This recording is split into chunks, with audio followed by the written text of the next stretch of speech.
بسم اللہ الرحمن الرحیم۔ اللہ کے نام سے شروع جو بہت مہربان اور رحم کرنے والا ہے۔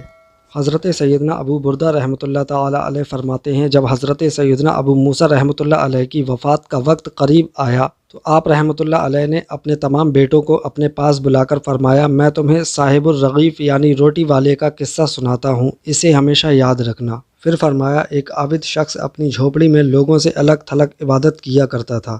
وہ 70 سال تک اسی جھوپڑی میں رہا۔ اس عرصے میں کبھی بھی اس نے عبادت کو ترک نہ کیا اور نہ ہی کبھی اپنی جھوپڑی سے باہر آیا۔ پھر ایک دن وہ جھوپڑی سے باہر آیا تو اسے شیطان نے ایک عورت کے فتنے میں مبتلا کر دیا اور وہ 7 دن یا 7 راتیں اسی عورت کے ساتھ رہا۔ 7 دن کے بعد جب اس کی آنکھوں سے غفلت کا پردہ ہٹا تو وہ اپنی اس حرکت پر بہت نادم ہوا اور اللہ تعالیٰ کی بارگاہ میں توبہ کی اور وہاں سے رخصت ہو گیا۔ وہ اپنے اس فعل پر بہت نادم تھا۔ اب اس کی یہ حالت تھی کہ ہر قدم پر نماز پڑھتا اور توبہ کرتا۔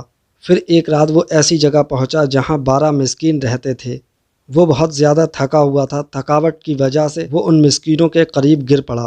ایک راہب روزانہ ان 12 مسکینوں کو ایک ایک روٹی دیتا تھا۔ جب وہ راہب آیا تو اس نے روٹی دینا شروع کی اور اس عابد کو بھی مسکین سمجھ کر ایک روٹی دے دی اور ان 12 مسکینوں میں سے ایک کو روٹی نہ ملی تو اس نے راہب سے کہا، آج آپ نے مجھے روٹی کیوں نہیں دی؟ راہب نے جب یہ سنا تو کہا، میں تو 12 کی 12 روٹیاں تقسیم کر چکا ہوں۔ پھر اس نے مسکینوں سے مخاطب ہو کر کہا، کیا تم میں سے کسی کو 2 روٹیاں ملی ہیں؟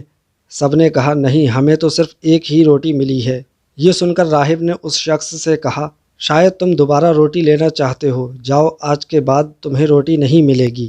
جب اس عابد نے یہ سنا تو اسے اس مسکین پر بڑا ترس آیا، چنانچہ اس نے وہ روٹی مسکین کو دے دی اور خود بھوکا رہا اور اسی بھوک کی حالت میں اس کا انتقال ہو گیا۔ جب اس کی 70 سالہ عبادت اور غفلت میں گزری ہوئی 7 راتوں کا وزن کیا گیا تو اللہ تعالیٰ کی نافرمانی میں گزاری ہوئی راتیں اس کی 70 سالہ عبادت پر غالب آ گئیں۔ پھر جب ان 7 راتوں کا موازنہ اس روٹی سے کیا گیا جو اس نے مسکین کو دی تھی تو وہ روٹی ان راتوں پر غالب آ گئی اور اس کی مغفرت کر دی گئی۔ حضرت سیدنا ابن مسعود رضی اللہ تعالیٰ عنہ سے یہی حکایت اس طرح مروی ہے، ایک عابد نے 70 سال تک اللہ تعالیٰ کی عبادت کی، پھر اس نے ایک فاحشہ عورت سے گناہ کیا تو اللہ تعالیٰ نے اس کے تمام اعمال ضائع کر دیے۔ پھر جب اسے اپنے گناہ کا احساس ہوا تو وہ تائب ہو گیا۔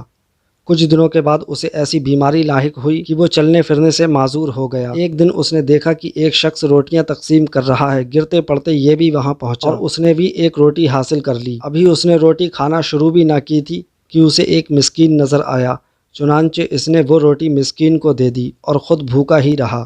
اللہ تعالیٰ کی بارگاہ میں اس کا یہ عمل ایسا مقبول ہوا کہ اس کی مغفرت کر دی گئی اور اسے 70 سالہ عبادت کا ثواب بھی لوٹا دیا گیا۔